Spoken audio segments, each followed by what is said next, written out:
Tape Deck Media. I was listening back to some of your episodes. Incredibly disappointed that I just missed out episode 69.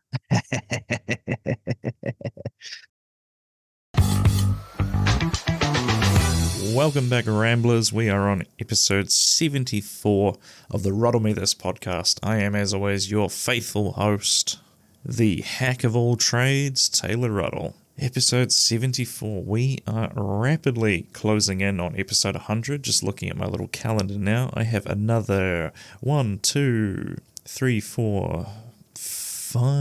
podcasts all queued up. So yeah, we are really quickly coming in on episode 100.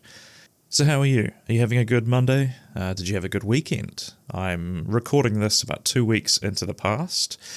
The previous week, I think, would have been a good week. By the time this airs, I will have done a fundraiser for the Rolleston, the RRFC, Rolleston Rugby Football Club? That sounds correct.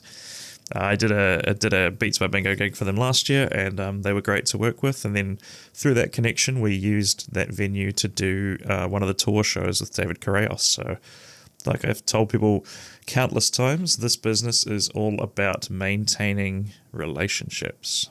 So, Seán Tinker is back for another guest spot on the podcast. It has been 3 weeks of Celtic comedians on the Ruddle Me This podcast. I suspect that's where my heritage lies. I've never done like a 23andMe or like a DNA test or anything like that, but the name Ruddle sounds very Irish to me, especially if you put a O in front of it, Taylor O. Ruddle. That sounds very Irish to me. But then also, I used to get mistaken for being German all the time when I was living in Japan. So I don't know what's going on there. Anto the other day actually said that I look a little bit like Jon Snow from the Game of Thrones, which is a very flattering compliment that I would never have expected. What do you think? Go ahead. If you think he's correct, go and comment on one of my photos on Facebook or Instagram. Something to do with Jon Snow. You know nothing, Jon Snow. Yeah, do that. Man, we are starting things off loose this week. I had no structure coming into this one as to what we're going to do. No plugs to get out of the way. Although, keep an eye on my YouTube page. I've got a couple of videos that I'm hoping I've recorded by the time this drops about things like how to quit your job and go full-time as an entertainer. And then I'm hoping to make a video about all the gear that I use.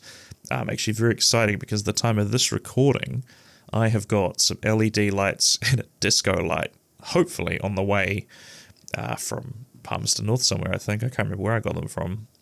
But they are in the mail, and I'm looking forward to getting to play with those. And actually, hopefully by the time this is aired, I will have just used them at the Rolleston Rugby Football Club Beats by Bingo event. So I'll check in with you. I'll check in with you again, and I'll let you know how the lights went. God, this was a horrible story. The last time I did something for them, actually, a very crucial cable somehow went missing from my little kit. And it was very much a linchpin cable. Without that, I didn't know how to I couldn't get music from the laptop to the mixer.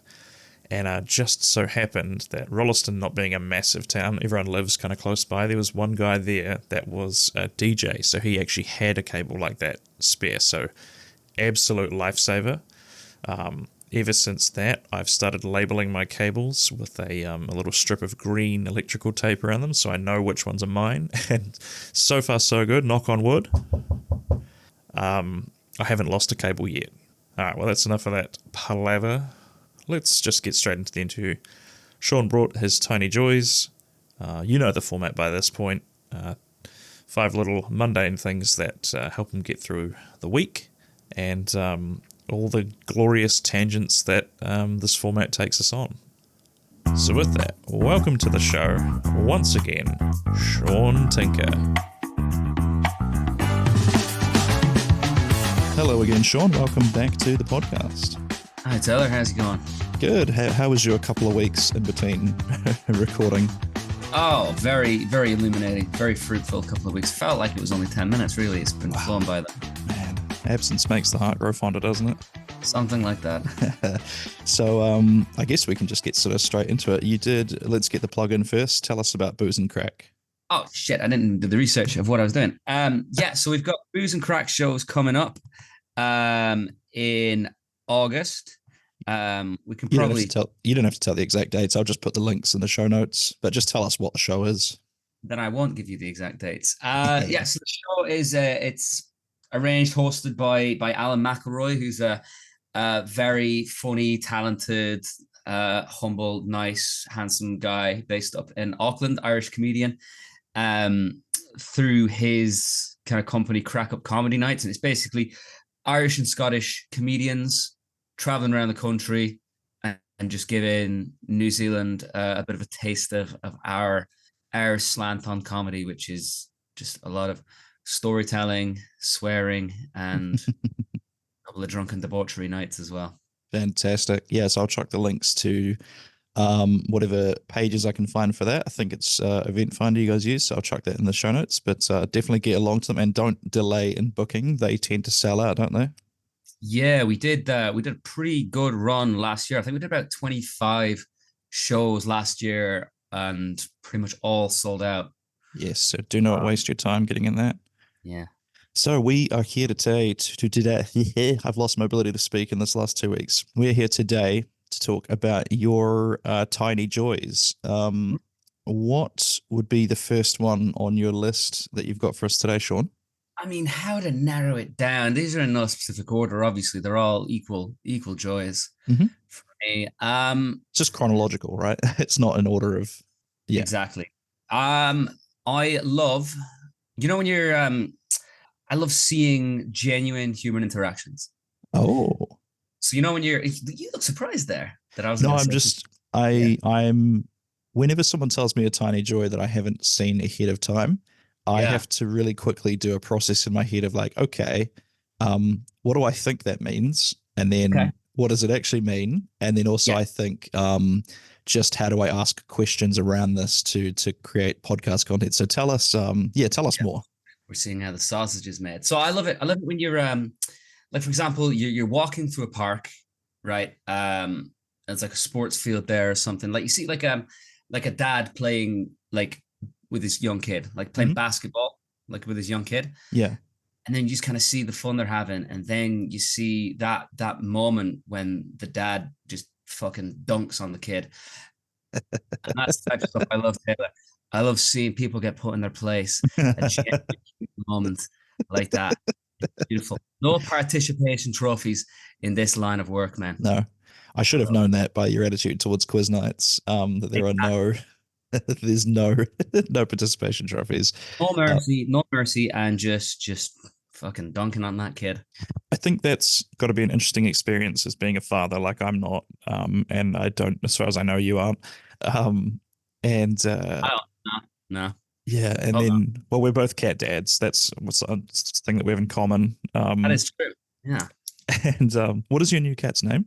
Well, here's the thing, Taylor. I didn't name it, so I want to be up front right now. So I've inherited 2 cats in my time in New Zealand. So a bit of background. The first cat, so my ex-girlfriend, she was Australian, probably still is, and she inherited this cat. She just kind of adopted it, this little black and white, like skinny, runty cat.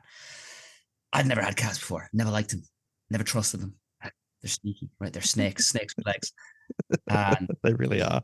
She loved it. And this cat just kind of came into her bedroom one day and just like went on the bed and it started drooling. We Googled it. Apparently that's like a sign that a cat is incredibly comfortable, that they're, zonked out. Yeah. So in her infinite creativity, she named this cat Drooly. Yes. Now, when my girlfriend left the country, she went back to Australia, I stayed, and therefore I inherited Drooly. Yes. Now, I trusted my ex in as much as she used to volunteer at the Wanaka Cat Rescue. So I assumed she knew what she was talking about when it came to cats. She told me that this cat was a young male cat. I went along with that. It was, very energetic, very playful. I don't know anything about cats. I just thought it had its nuts taken off, and that's why there weren't any, accessories. Yeah. One day I had to emergency take the cat to the vet because it was just being very strange and was like crying when you touched her.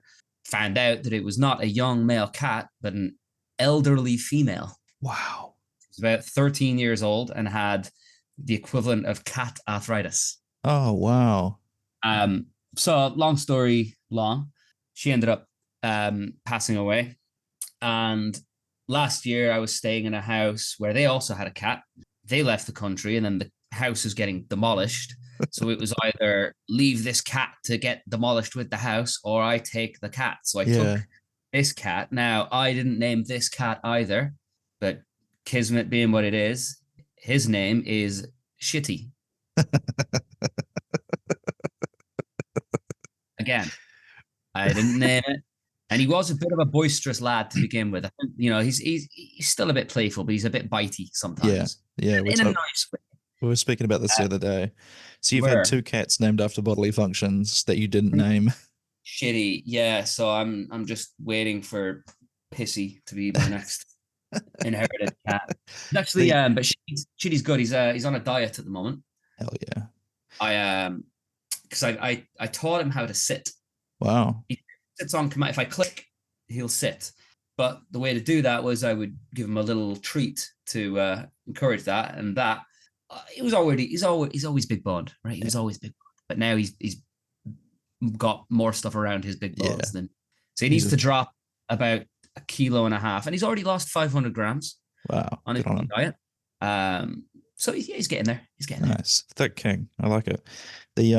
That was the thing because I asked about Drooly kind of recently because I've met Drooly once, very friendly cat. And this was I guess before transitioning because you used he him pronouns when referring to Drooly. Yeah, I was told by someone who I thought knew cats, so I went off their logic.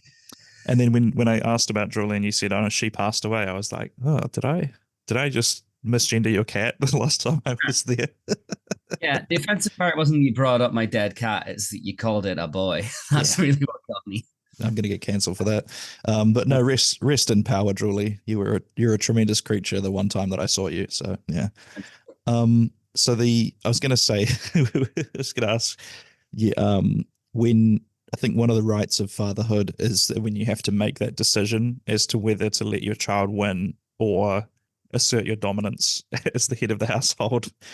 I mean, I've seen the videos where the kids are spoiled and they cry when they're losing in Monopoly or something, which is also a rite of passage. You got to lose at Monopoly to really develop as a person. If you go on a date with someone and you find out they've never lost Monopoly, you know that they probably don't have integrity as a person. They've never had to overcome the adversity of not passing go and not collecting 200. That's right. It's character building. I was never let to win anything. I don't think I was either. Character building though, I think it encourages you to actually be more of a go-getter because you know what it takes to win. That's right. It's like the old. I'm looking too much into it. What did Dirty Harry say? He was like, "Man's got to know his limitations." I feel like that's kind of just what you're doing, is you're reinforcing your child's limitations. Interesting. I never equated Dirty Harry to fatherhood, but we're learning. If you're not laughing, you're learning. I think my dad did used to point a 44 Magnum to my head. Make my day, punk. Do you feel lucky? Yeah. I suppose there are correlations. Yeah. So then what's your next item on your list of tiny joys, sir? My next item is numbers. I don't know how much of a font of good comedic content this is, but I just noticed recently, and I'm not like spiritual in any way, shape, or form. Okay. I was brought up Catholic and I got that, I'm fully out of that system now. So I've got no spirituality, but I do find that it's weird. Every time I look at my phone, it feels like the time is always 4:19. Like I feel like that number, and I don't know if it's like a self-fulfilling prophecy of like, I always look at it because it sticks out to me because like, almost 4:20. Nice. And it just feels like every day when I decide to like look at the time, it's 4:19. 4:19. I mean, not obviously not every time I look at my phone, it's 4:19, but I feel like every day happens enough that you notice it, kind of thing. Yeah, but then again, I don't know if it's because I've noticed it once that it sticks out. Maybe, it's now 11:57. Maybe that time comes up a lot as well, but I don't think about it. Well, wasn't there a song, it's 11:57 and I'm running out of time? Something, it might have been like Simple Plan or something. It's LMNOP. LMNOP. Yeah, New Zealand band. Yes. Which, when I first visited New Zealand when I was 12 years old, I bought both their albums because I thought they were incredible. Yeah. And then they never really did anything since then, except for doing some very overpriced shows a few years ago. I did not go to because they were like $80.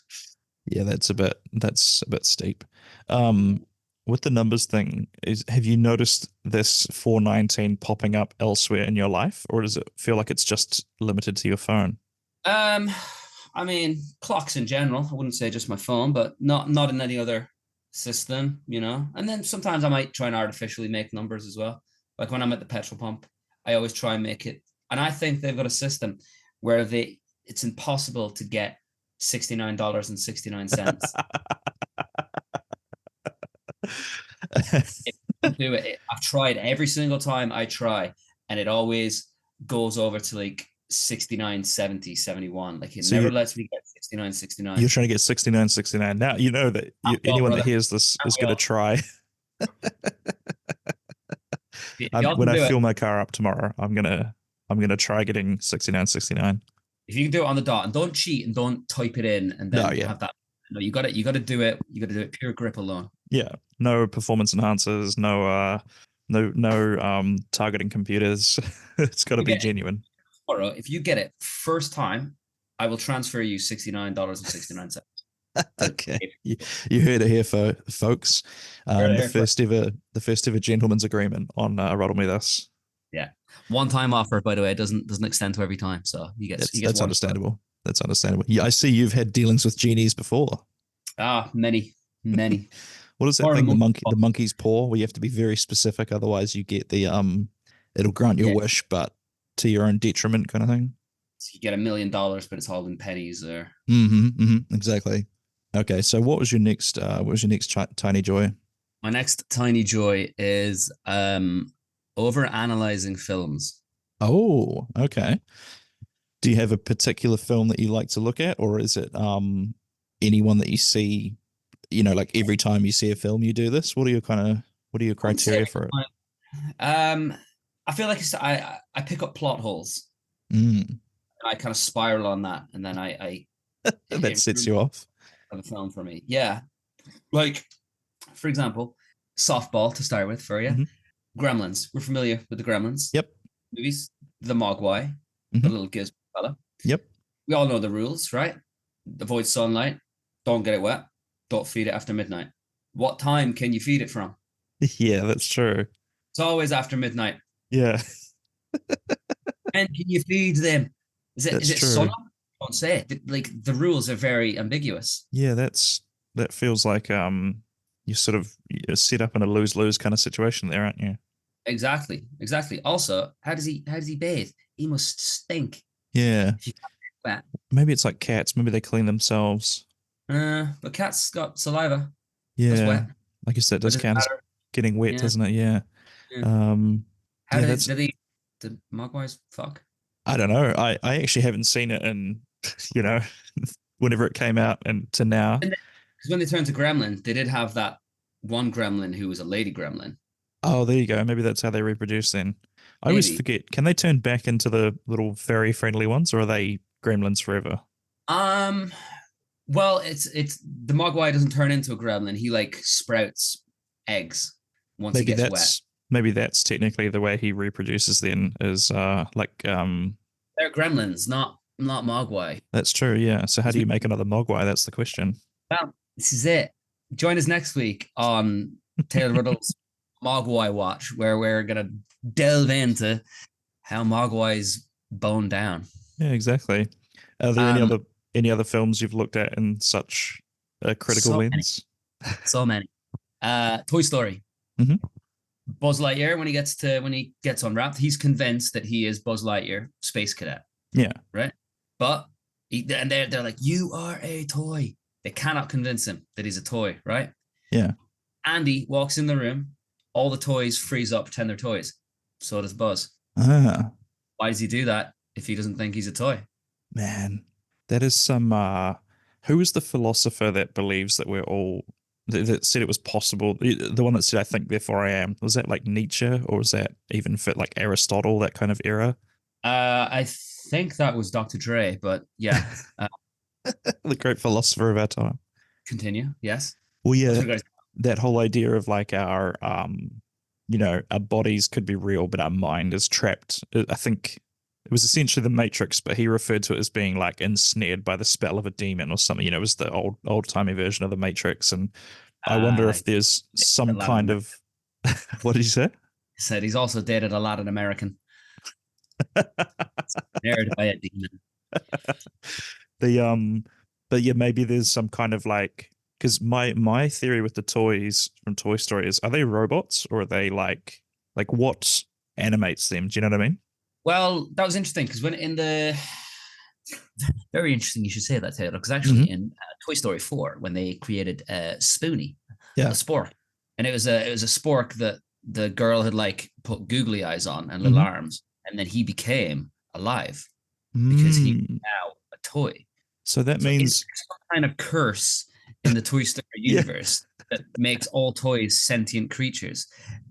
A truly horrific existence, if you were to ask me, because they could be easily pulled apart, fall apart, and yet they still live. When does a toy die? Yeah, because it's almost like voodoo or something, isn't it? Like it's a humans make it real. It's like I've heard explanations for gods in certain fantasy novels that are their strength is tied to how many people believe in them. And exactly. I feel like that's a similar thing that's going on there with the toys, is that if humans make them real or sentient, then like you say, when does that go away? Is that a one-time like, oh, you're sentient now, welcome to a life of pain and fear? Well, like, Sid used in the first one, he would take toys apart and meld them together to create horrific hybrid beasts. Where is a toy's brain? Is it in the toy's head? They don't have a physical brain, so then is the brain in their legs? This movie takes on a lot more sinister of a tone when you actually break it down like this. Exactly, man. I'm just saying, gotta analyze these things. Another one for you. Yep. Cinderella. Classic story. Fairy godmother grants her a wish, gives her, a nice dress, shoes, pumpkin turns into a big carriage and stuff. Doesn't actually give her anything useful. Just gives her some drip. Yeah, just gives her, to be fair, outrageous drip. Like, I got that Cinderella drip. Actually, I take it back. Cinderella was class. The drip is undeniable. Let's strike that one from the list. We should call her Rizzarella. Rizzarella. Cinderella. Star Wars. Okay. Start of the film.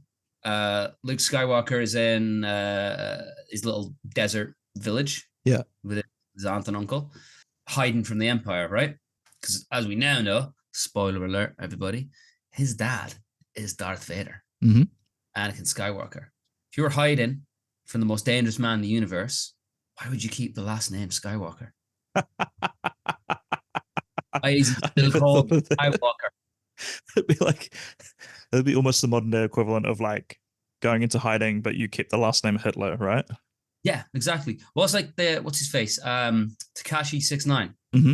He had to go into witness protection because he ratted out the Bloods / Crips. Yeah. Right? The man's got 69 tattooed all over his face. He's got rainbow colored hair and gold teeth. He's not going incognito. Yeah. He's not going to blend in. Exactly. I've always said it. Tekashi 69 is the Luke Skywalker of modern rap. I never thought of that, but why would they keep the last name? That is hilarious. That's foolish. The guy who genocided a bunch of children. Yeah, exactly. Wow. Good films for me. Sorry to interrupt the show, but I gotta be a shill for a second. I'm historically bad at self-promotion, but it's one of those things I need to get better at, so here goes. If you like what I do and want to support me going forward, here's how. The main thing you can do if you want to help this podcast grow is to tell people about it, share my posts and reels on social media, and of course, leave a cheeky review on Apple Podcasts, Spotify, or your favorite podcatcher. In terms of social media, here's where to follow me. My tag on everything is @Taylor Ruddle Comedy. Follow me on Facebook or Insta to see all upcoming gigs and live dates. Follow me on YouTube, TikTok, or Insta to see reels of the podcast as well as skits and stand-up clips. I've also got 2 free comedy specials up on my YouTube page as well, with plans to release another 2 full-length ones by the end of the year, so give me a subscribe so you don't miss out. Once a month I host a podcast called Hosstown with my friend and comedic colleague Matt Lilly. It's a light-hearted take on modern masculinity as the two of us try to strike a balance between being scholars and cavemen with plenty of belly laughs along the way. Hosstown is eventually going to have its own feed on the Tape Deck Media Network, but for now, the easiest thing to do is to search Hosstown Podcast into YouTube, where you can watch the full videos of the full episodes. We release them all for free up on there. You can, of course, catch me live all over Christchurch with quizzes, musical bingo, and of course comedy nights. Go and follow my Facebook page to keep up to date with those. I've also got a survey running at the moment so that I can find out what people do and don't like about the podcast. Visit taylorruddle.com/podcast to have your say. It really helps me out. I'll chuck a link in the show notes to that. Thank you for indulging me. That's all the shilling out of the way. Let's get back to the show. So what was your next tiny joy there? Misheard / misunderstood lyrics. Oh, yep. Is this song? I imagine, given that you're a musician, you could probably take a little bit of creative freedom here and you could sing the lyrics that you feel like were in the spot, that you misheard them in. I mean, it's more of the fact that now I'm doing it. I'm doing like a lot of cover songs that I over some of the music, I guess I overanalyze. Yeah. I'm listening and I'm I've got friends of mine, people I know who, and I've never understood this. They love music, but they don't listen to the lyrics. No one does. It's weird. Like, and then they wouldn't be able to sing along to the song, or would they? That's just not how my brain works. Like when I listen to a song, like I listen to the lyrics first. Well, you're like Patrick Bateman with Gordon Strand or whatever. I wasn't going to go that far, but sure. Oh, when he's like, most people don't listen to the lyrics, but they should, because it's a statement on post whatever modernism. You know that scene I'm talking about. I am like Patrick Bateman. You're right. I'm very glad that we're recording this remote now. Yeah. Hey, Ruddle, do you like Huey Lewis in the news? Yeah, let me get my raincoat. Is that a raincoat, Sean? Is that a raincoat? You're happy to see me. Do you know Bruce Springsteen? Yes, not personally, but yeah. Oh well, you should. He's a nice guy. Oh, nice. A song called "I'm on Fire." Mm-hmm. You know the song? I think so. It's a beautiful song. It's like, hey little girl, is your daddy home? Did he go and leave you all alone? I got a bad desire. Those lyrics are fucking weird. That is very sinister now that I hear you say them just like that. Hey, little girl, is your daddy home? Did he go and leave you all alone? I have a bad desire. Hey, Bruce. Hey, Bruce.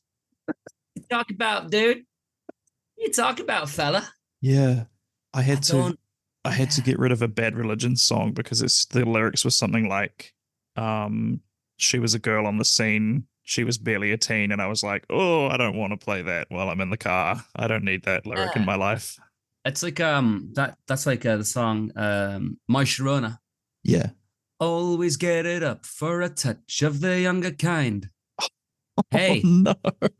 Hey guys, what are we doing here? Yeah. I think a lot of old music. There was a lot of very questionable lyrics. That people, like you say, people didn't. I mean, Patrick Bateman's right. People should listen to the lyrics. Yeah. Meatloaf had a song where it's like, we were barely 17 and she was barely dressed. Talking about fucking.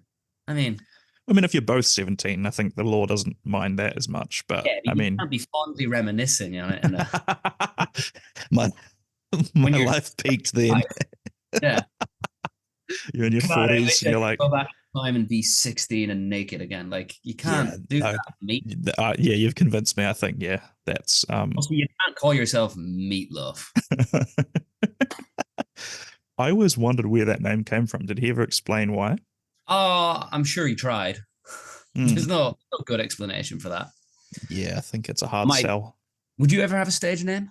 I thought about it. I sometimes regret not using one, but at the same time, I've been told that my like government name is a very good name for entertainment. So I guess I sort of lucked out there.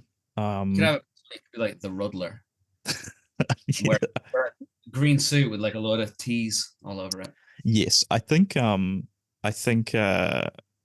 my intro or my outro for this podcast is still the same, I've got a pre-recorded one. It says Ruddler over and out at the end of that. So yes, I definitely do use the Ruddler as my one. You could, yeah, nice. You could, I was wondering, you could do like, we could workshop some new intros for you, I think.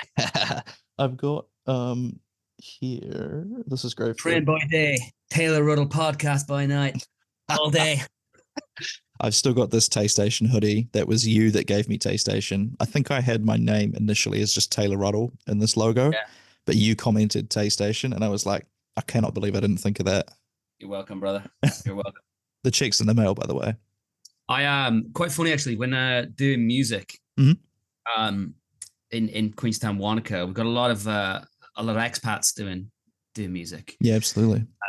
Expats, by the way, is just white immigrants. It is, yeah.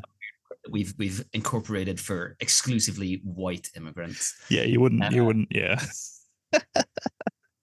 But yeah, we a lot of people who do music, they have stage names because they don't have like the right visa to do it. So when they put their name out there on posters, so that's a top tip. If anyone ever uses a stage name, it's because they're not claiming taxes. Check their visa status. Check their hard drive. Wow. Have you ever considered? I mean, I assume your visa status is all good because you've been here for a minute. But did you ever consider using a stage name? No. Well, my name already is ridiculous enough as it is. So my government legal name is Seán Michael Tinker.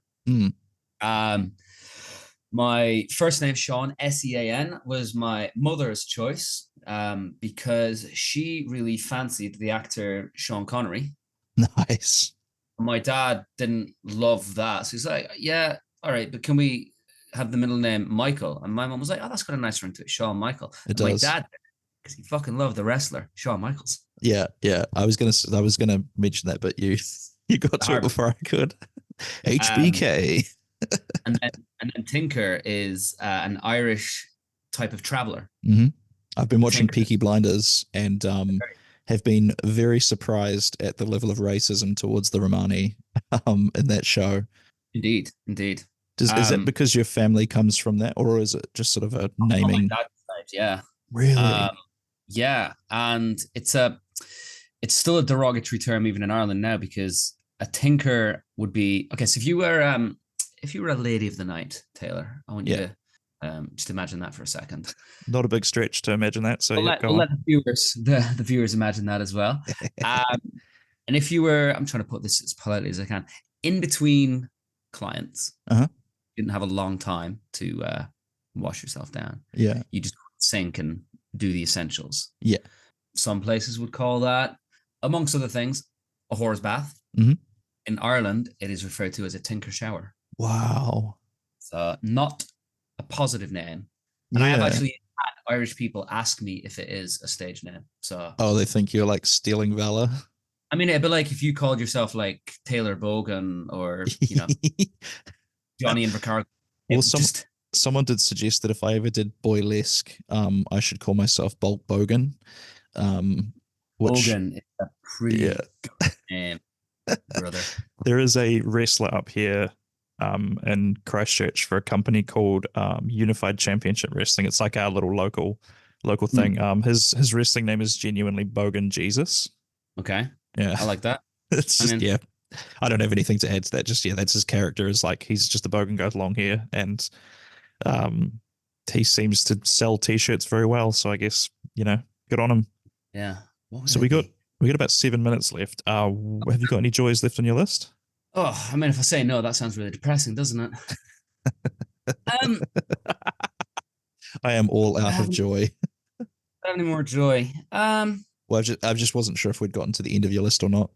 No, I mean, I think we had, but yeah, well, let's workshop a joy together really quickly. What's your joys, Taylor? I have got a little list of stuff that I've been keeping for just an occasion. I will just quickly bring it up on my Google Drive. So one of my tiny joys. Okay, that opened the wrong page. Great. We are full of professionalism here.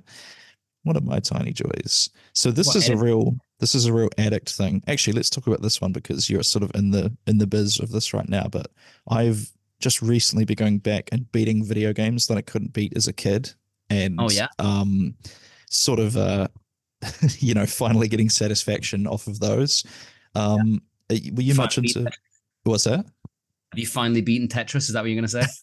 I don't think I could beat Tetris if I tried. That game is, I think it's, you've got to get to stage 999 or something, and then the game just starts glitching, and I think that's the end, right? Yeah, you don't win, you just break it. Yeah. That's a good metaphor for life, isn't it? Yeah, a sad one. Yeah, you just got to pile those bricks on each other. Keep stacking, bro, and eventually it becomes too much. It's like that art exhibition where it was you ever see that the big mechanical arm that would like trying to scoop the fluid back into itself?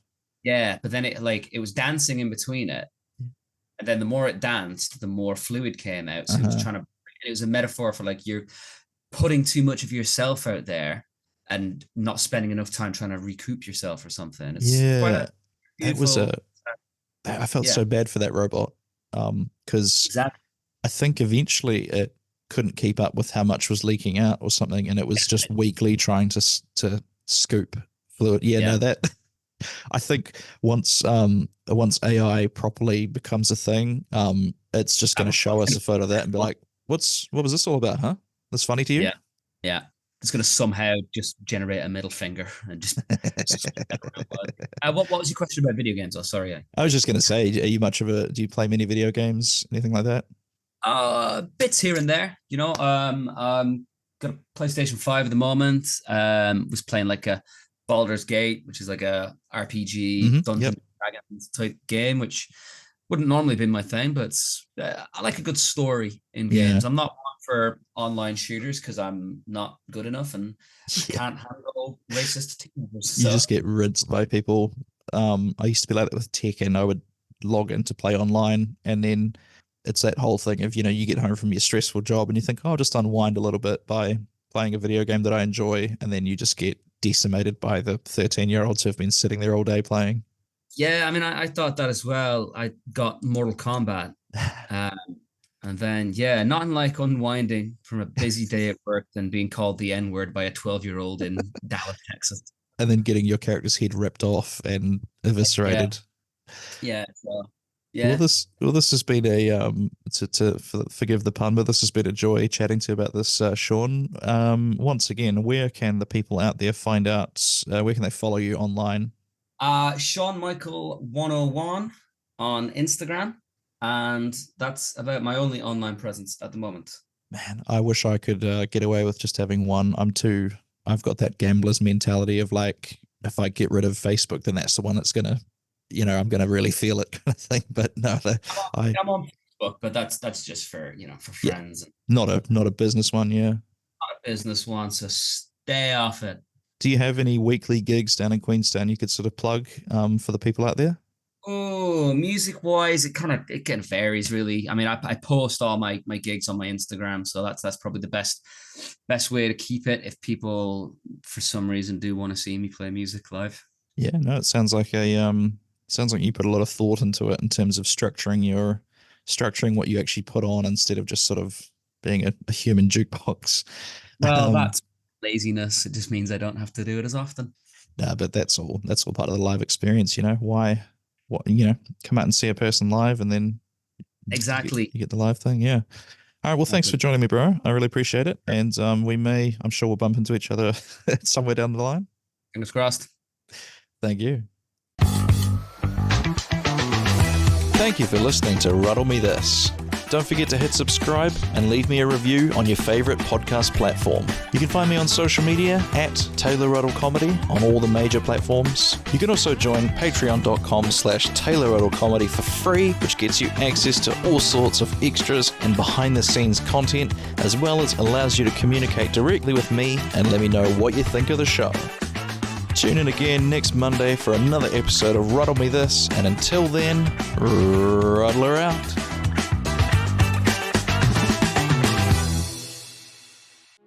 This has been a Tape Deck Media production. Thank you for listening.